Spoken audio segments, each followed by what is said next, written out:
Salam sejahtera dan salam Malaysia Madani. Saya ucapkan kepada semua rakan-rakan media. Pertama sekali saya ingin mengambil kesempatan ini untuk mengucapkan terima kasih kepada semua rakan-rakan media yang sudi datang untuk membuat liputan berkaitan dengan satu program yang dianjurkan oleh Perkeso, iaitu sambutan Deepawali Perkeso untuk tahun 2023. Dan kita semua tahu bahawa masyarakat India di seluruh negara, malah di seluruh dunia akan menyambut Deepawali pada 12 hari bulan November. Perayaan Deepawali kalau di Malaysia bukan hanya disambut oleh orang-orang India, malah ia disambut oleh seluruh rakyat Malaysia, sebab kita menghormati kepelbagaian dan semua perayaan-perayaan di negara kita menyambut bersama-sama, dan tibalah masa untuk kita menyambut Deepawali bersama-sama. Dan sempena menyambut Deepawali, Perkeso menganjurkan satu program pada hari ini di Ipoh, jamuan untuk meraihkan sambutan Deepawali, dan pada masa yang sama diiringi dengan beberapa program pada petang ini, iaitu satu untuk menyampaikan faedah Perkeso kepada 15 orang penerima bagi meringankan beban serta menjamin kelangsungan hidup keluarga mereka. Ini adalah mereka yang menerima faedah daripada Perkeso, mereka yang pernah mencarum pada Perkeso, dan mereka akan diberi faedah pada hari ini. Dan selain daripada itu, Perkeso juga akan memberi sumbangan 3 buah mesin dialisis kepada 2 organisasi, 2 NGO di kawasan Ipoh. Dan ini adalah penting sebab kita tahu bahawa pada masa ini ramai yang menjadi pesakit buah pinggang, dan Malaysia mencatatkan jumlah yang agak tinggi di rantau ini, malah di seluruh dunia. Kalau kita bandingkan dengan negara-negara lain, Malaysia terletak pada tahap yang agak tinggi. Jadi kalau tak silap saya, setahun lebih kurang 9,000, lebih daripada 9,000 yang dikenal pasti menghidapi sakit buah pinggang, dan sejumlah yang besar terpaksa ditanggung oleh kerajaan untuk membiayai pesakit buah pinggang ini. Dan pihak Perkeso juga tidak terkecuali, kerana sebilangan besar daripada mereka yang menghidapi sakit buah pinggang ini juga merupakan pekerja yang mencarum dengan Perkeso. Maka adalah menjadi tanggungjawab Perkeso untuk membiayai kos rawatan untuk pesakit-pesakit buah pinggang ini. Dan how much you are spending actually a year, roughly? Sekarang ni is already almost more than 300 million untuk faedah dialisis. 350 already, 350. Tahun ni 350 juta. Jadi jumlah perbelanjaan yang terpaksa ditanggung oleh Perkeso setiap tahun adalah dalam lingkungan 350 juta. Ini adalah satu jumlah yang sangat besar. Dan untuk meringankan beban Perkeso, Perkeso juga dalam usaha untuk membuka pusat-pusat dialisis di seluruh negara. Perbincangan telah dibuat dengan Kementerian Kesihatan untuk membolehkan lebih banyak pusat-pusat dialisis Perkeso dibuka di seluruh negara. Ini boleh mengurangkan liability Perkeso kerana kos dapat dikurangkan, dan pada masa yang sama ini juga membantu mereka yang dikenal pasti menghidapi penyakit buah pinggang supaya mereka tidak perlu bergantung kepada dialisis di hospital maupun daripada pihak NGO. Jika sekiranya Perkeso sendiri memiliki pusat-pusat dialisis ini, maka kita dapat mengurangkan kepayahan kepada pekerja-pekerja yang menghidapi penyakit buah pinggang. Tapi pada hari ini kita belum lagi buka pusat dialisis di Ipoh, tetapi Perkeso akan memberi sumbangan tiga buah mesin dialisis kepada dua organisasi, dua NGO. Ini juga dapat meringankan bebanlah pekerja-pekerja di kawasan Ipoh dan sekitarnya, supaya perkhidmatan yang lebih baik dapat diberikan oleh pusat-pusat dialisis ini daripada NGO ini. Dan saya dimaklumkan bahawa harga sebuah mesin dialisis itu dalam lingkungan 40,000 lebih.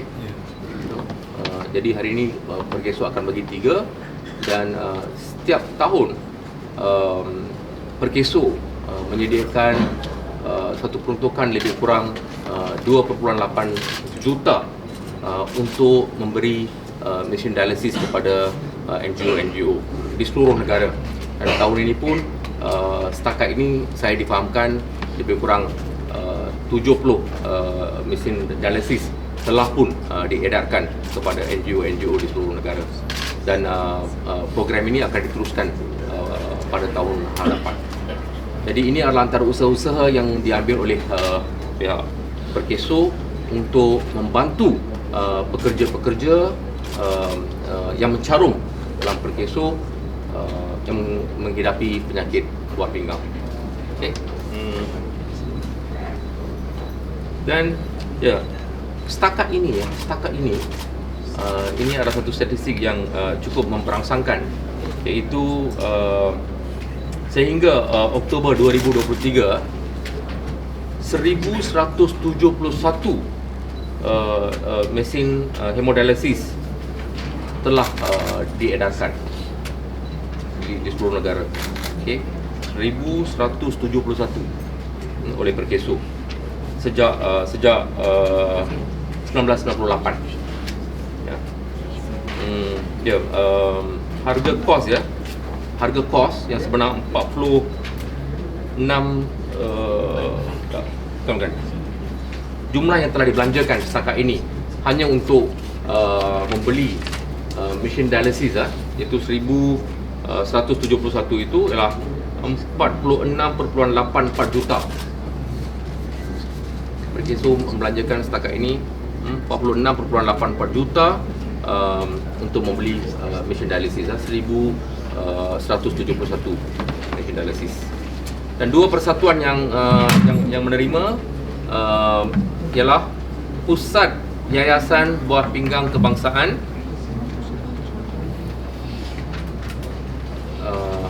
Pusat Yayasan Buah Pinggang Kebangsaan, Yayasan Dialisis Pendidikan Akhlak Perak, dan satu unit kepada Persatuan Meningkat Akhlak Wong Peng Cheng Siap.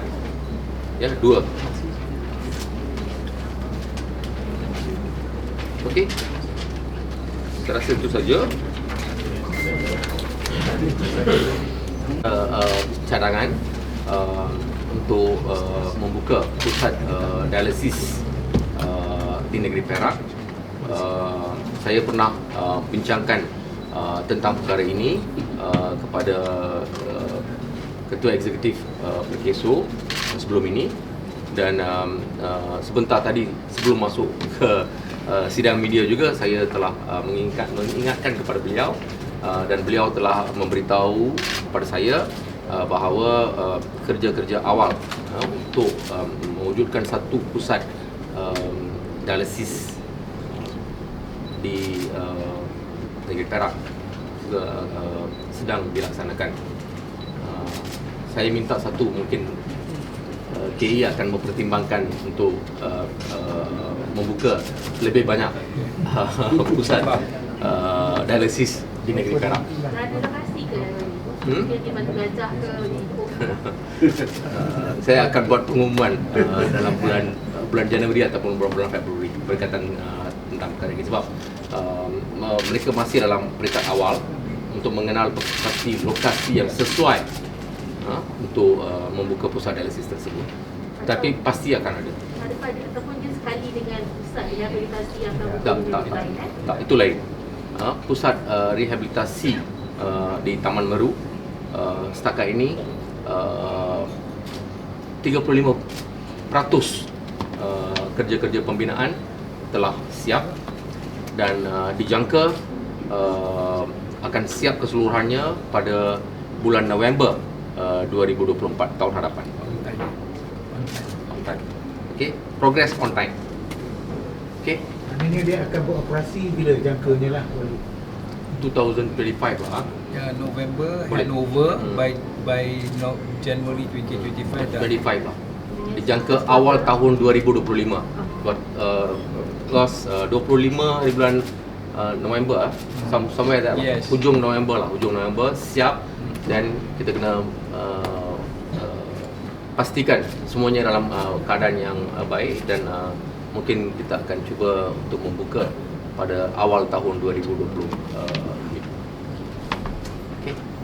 Okey, soalan lain sikit, soalan mengenai apa, baru-baru ni dilancarkan, ramai orang lancar boykot produk-produk Palestin.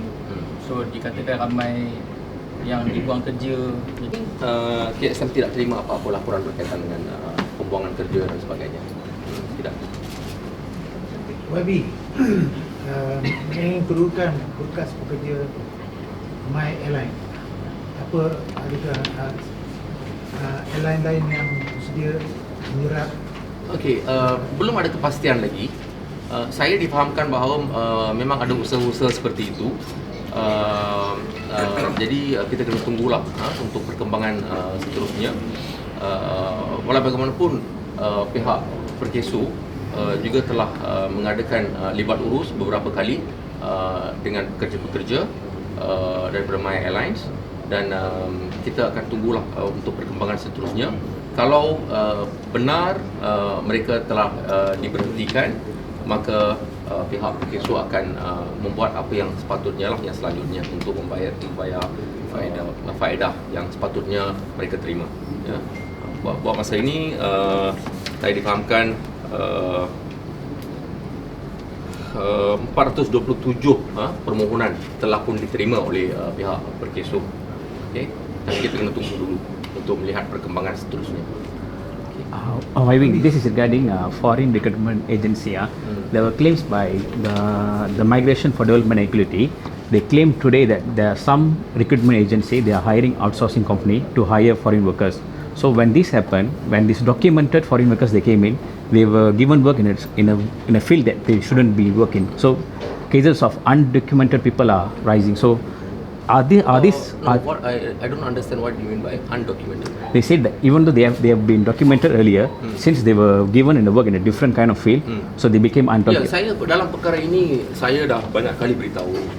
Okey, dan amaran keras pun telah pun saya berikan. Dan 2 hari yang lepas, kalau tak silap saya juga ada menyatakan bahawa saya akan mengarahkan JTK untuk membuat operasi seluruh negara untuk memastikan bahawa kita tidak mahu perkara-perkara ini terus berulangan di negara kita. Sebab saya tidak mahu lihat elemen buruh paksa wujud di negara kita, sebab ia boleh menimbulkan banyak masalah. Banyak masalah. Jadi saya mahu supaya semua majikan dan semua ejen-ejen yang terlibat, okey, untuk memastikan untuk memberhentikan kerja-kerja seperti ini. Okey, membawa mereka masuk tanpa pekerjaan adalah satu kesalahan. Okey, pastikan majikan ada pekerjaan untuk mereka baru bawa masuk. Okey, kalau tak ada pekerjaan jangan bawa masuk, dan kalau ditangkap, okey, tindakan tegas pasti akan diambil. Maybe Correct. are these recruitment agency they were allowed to have a outsourcing company for No. this kind of they should. Dia only can bring in kalau ada majikan yang memerlukan pekerjaan dan mereka telah melalui proses yang sepatutnya, okey, dan pihak Jabatan Tenaga Kerja telah pun memberi kelulusan kepada mereka untuk membawa masuk dan diberi kuota, baru mereka boleh bawa masuk, dan mereka hanya boleh dibawa masuk untuk kerja yang telah dikenal pasti awal, not for other purpose, not you simply use the quota to bring in and then you go and supply to other places. Is wrong. Okay. Okay, dalam Thank you. rekan media kita akan khususkan masa next. Sorry.